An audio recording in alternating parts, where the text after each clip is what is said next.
இந்த ஜனாதிபதி ஆணைக்குழுக்கள் என்பது கடந்த காலத்திலே எப்படி செயல்பட்டது என்பதற்கான பல உதாரணங்களை நாங்கள் இங்கே எடுத்து கூற முடியும்.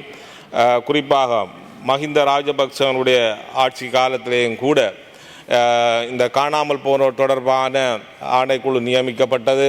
அந்த ஆணைக்குழுவில் 20,106 பேர் சாட்சியம் அளிச்சிருக்கின்றார்கள். ஆனால் அந்த சாட்சியம் அளிக்கப்பட்டவர்களுடைய அறிக்கைகள் இன்றைக்கு குப்பத்தொட்டிக்குள் போடப்பட்டிருக்கிறது.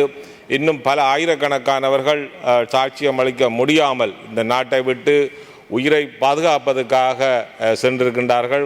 நீங்கள் சொல்கிறீர்கள் இந்த போர்க்குற்றத்தில் ஈடுபட்டவர்களை நாங்கள் காட்டி கொடுக்க மாட்டோம் அல்லது மின்சார கதிரைக்கு நாங்கள் அவர்களை அனுப்ப மாட்டோம் என்று சொல்லிக்கொண்டு இன்னும் ஒரு பக்கத்தால் ஜனாதிபதி ஆணைக்குழுக்களை நியமித்து இந்த ஊழல் மோசடிகளோடு சம்பந்தப்பட்டவர்களை நீங்கள் கண்டுபிடிப்பதாக கூட சொல்லுகின்றீர்கள். ஆகவே இந்த ஏமாற்று வேலை வேண்டாம். நாங்கள் உண்மையாக நேர்மையாக வெளிப்படையாக இந்த நல்லாட்சி அரசாங்கம் தேசிய அரசாங்கம் இருக்க வேண்டுமாக இருந்தால் இந்த மக்களுக்கு உண்மையை சொல்ல வேண்டும். ஆகவே நான் மீண்டும் ஒரு கோரிக்கை விடுகிறேன். இந்த சபையில் இருக்கிற யாராவது எழும்பி நீங்கள் சொல்லுங்கள், இந்த இராணுவத்திடம் கையளிக்கப்பட்டவர்கள் இருக்கிறார்களா இல்லையாண்டு எவராவது சொல்லுங்கள். சொல்ல முடியாது. தாங்கள் இந்த இராணுவத்திடம் கையளிக்கப்பட்டவர்களுக்கு என்ன நடந்தது, அவர்கள் எங்கே இருக்கிறார்கள் இல்லை என்று சொன்னால் இந்த தேசிய அரசாங்கம் நல்லாட்சி என்று சொல்கிற அரசாங்கம் நீங்கள் சொல்லுங்கள். அவர்கள் எங்களிடம் இல்லை. அது கடந்த முன்னாள் ஜனாதிபதி மஹிந்த ராஜபக்சவனுடைய ஆட்சி காலத்தில் அவர்களிடம் கையளிக்கப்பட்டது.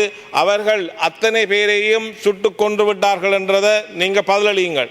ஆனால் இன்றைக்கு நீங்கள் புதிய ஜனாதிபதி, புதிய பிரதமர், புதிய பாதுகாப்பு செயலாளர், புதிய இராணுவ தளபதி. ஆகவே உங்களுக்கு தெரிய வேண்டும் இவர்கள் இருக்கிறார்களா இல்லையா என்பது. ஏனென்று சொன்னால் உங்களை இந்த ஆட்சிக்கு கொண்டு வருவதற்கு நாங்களும் மிக முக்கியமான பங்கு வகித்தவர்கள்.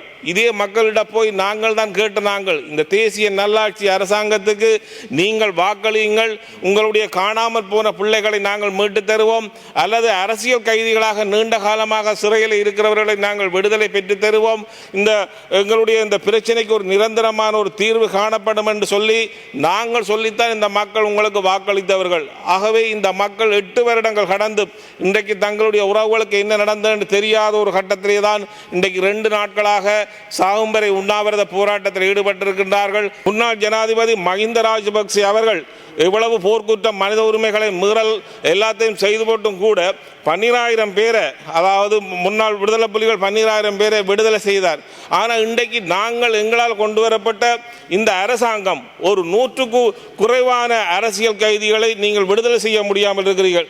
அதுக்கு சொல்லப்படுற காரணம் என்னென்றால் இவர்களை விடுதலை செய்தால் தென்பகுதியில் இருக்கக்கூடிய சிங்கள மக்கள் அதுக்கு எதிராக கிளம்புவார்கள் அல்லது குழப்பத்தை ஏற்படுத்துவார்கள் என்று. அப்படியா இருந்தால் மஹிந்த ராஜபக்சேவால் விடுதலை செய்யப்பட்ட 12,000 பேருக்கு வந்து ஏன் தெற்கில் இருக்கக்கூடிய சிங்கள மக்கள் பிரச்சனை எடுக்கவில்லை? ஆகவே இந்த சாட்டு போக்குகளை தொடர்ச்சியாக கூட்டமைப்பினுடைய தலைவராக இருக்கக்கூடிய சம்பந்தன் ஐயா அல்லது எதிர்க்கட்சி தலைவராக இருக்கக்கூடிய அவர் எல்லாத்தையும் சகித்து கொண்டிருக்கின்றார் அல்லது ஏற்றுக்கொண்டிருக்கிறார் என்றதுக்காக தமிழ் மக்கள் எல்லாருமோ அல்லது தமிழ் தேசிய கூட்டமைப்பில் இருக்கிற எல்லா பாராளுமன்ற உறுப்பினர்களுமோ இதை தொடர்ச்சியாக ஏற்றுக்கொண்டு கொண்டிருப்பார்கள் என்றதை நீங்கள் எதிர்பார்க்க வேண்டாம்.